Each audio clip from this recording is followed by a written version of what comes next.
Alors, on parle souvent du carafage, décantage, mais on ne sait jamais trop quand, hein. Est-ce que tu carafes-tu, je carafes-tu pas, es-tu trop jeune, es-tu trop vieux, etc.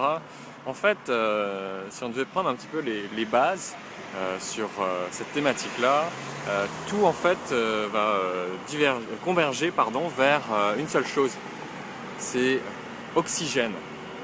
En fait, l'oxygène, c'est un facteur extrêmement important quand on parle du monde du vin.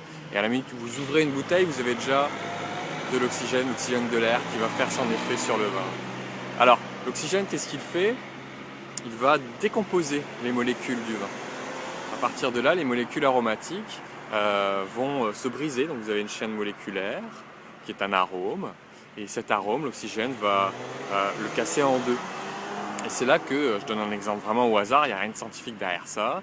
L'arôme de banane, la chaîne moléculaire de banane, va se casser en deux et donner un arôme de café et de fraise par exemple. Donc vous voyez que ça devient très intéressant puisque l'oxydation du vin crée de la complexité aromatique. C'est-à-dire que c'est pour ça que quand vous sentez un vin, d'abord vous sentez un arôme, puis vous brassez, vous sentez un autre arôme qui n'était pas là avant. C'est vraiment l'action de l'oxygène. Alors ce phénomène peut être très rapide ou très très lent. Quand il est très lent, on cherche, on brasse, il n'y a rien qui apparaît de nouveau. Voilà, c'est là qu'on carafe. Parce qu'on veut justement avoir un peu plus d'arôme, une complexité aromatique. On carafe pour aider justement au nez de s'ouvrir.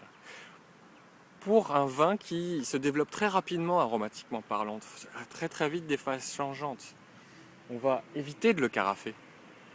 Puisque si vous carafez, vous donnez brutalement beaucoup d'oxygène au vin, puis plutôt que d'avoir cette chaîne moléculaire que vous aviez cassée en deux pour avoir deux arômes, puis ces deux arômes distincts se sont encore cassés en deux pour donner quatre arômes, voilà, vous venez de tout briser en un seul coup et vous venez de perdre des étapes aromatiques qui auraient pu être très intéressantes à la dégustation. Donc, on carafe quand on a un nez un petit peu fermé, trop discret. On a un nez très ouvert, inutile de carafer. Un autre point pour le carafage, c'est qu'il aide également à assouplir les tanins et à rendre l'équilibre en bouche souvent plus harmonieux. Donc les vins très tanniques, souvent jeunes, vont beaucoup plus supporter un carafage pour assouplir tout cela. Après, c'est vraiment à vous, je dirais, de faire l'exercice très simple. Prenez un petit peu de vin, vous le mettez dans un verre, vous le sentez, vous le goûtez. Le peu qui reste, vous le brassez pendant une bonne minute.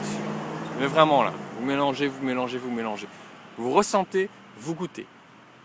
Si vous trouvez qu'il est meilleur, carafez la bouteille.